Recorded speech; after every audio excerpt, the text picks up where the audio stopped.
দক্ষিণ দিনাজপুরের বংশীহারি থানার সরাইহাট কামালপুর ভটরা বটতলা এলাকায় স্বাধীনতা দিবসের দিন দুটি মোটরসাইকেলের সংঘর্ষে গুরুতর আহত হলেন 4 জন।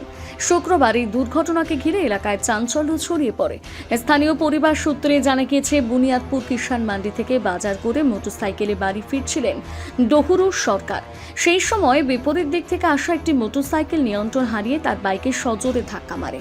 ওই মোটরসাইকেলে ছিলেন মামুন সরকার, কিশোর সরকার এবং বিশ্বনাথ সরকার। দুর্ঘটনায় সকলে আহত হন, তবে কিশোর সরকারের আঘাত গুরুতর নয় বলে জানা গিয়েছে। দুর্ঘটনার পর স্থানীয় বাসিন্দারা দ্রুত আহতদের উদ্ধার করে রসুলপুর গ্রামীণ হাসপাতালে নিয়ে যান। প্রাথমিক চিকিৎসার পর ডহুরু সরকার, মামুন সরকার ও বিশ্বনাথ সরকারকে উন্নত চিকিৎসার জন্য রশিদপুর গ্রামীণ হাসপাতাল হয়ে গঙ্গারামপুর মহকুমা সুপার স্পেশালিটি হাসপাতালে রেফার করা হয়। ডহুরু সরকারের পরিবারের দাবি, বুনিয়াদপুর কিষাণ মান্ডি থেকে বাজার করে বাড়ি ফেরার সময় বিপরীত দিক থেকে আসা মোটরসাইকেলটি নিয়ন্ত্রণ হারিয়ে তাকে ধাক্কা মারে। অন্যদিকে মামুন সরকারের মায়ের দাবি, তার ছেলে ও বাইকে থাকা অন্য যুবকের কোনো দোষ ছিল না।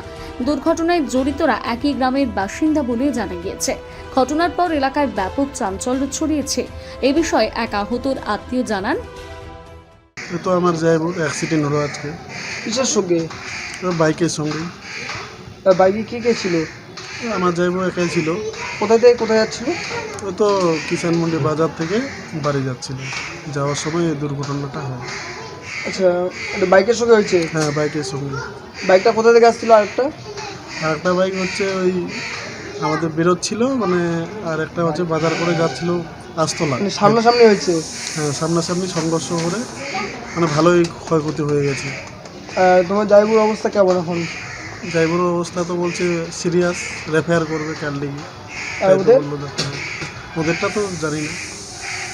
এখানে আসা কি কি অবস্থায় দেখলাম? অবস্থা তো খারাপই ছিল। তো এখানে কার দোষ মনে হচ্ছে, কিছু জানতে পেরেছো? তো দোষটা তো এখনো যাচাই করা হয়নি। আমি দেখে তারপরে মানে বুঝতে পারবো। বুনিয়াদপুর থেকে বিশেষ প্রতিবেদন, নিউজ টুডে।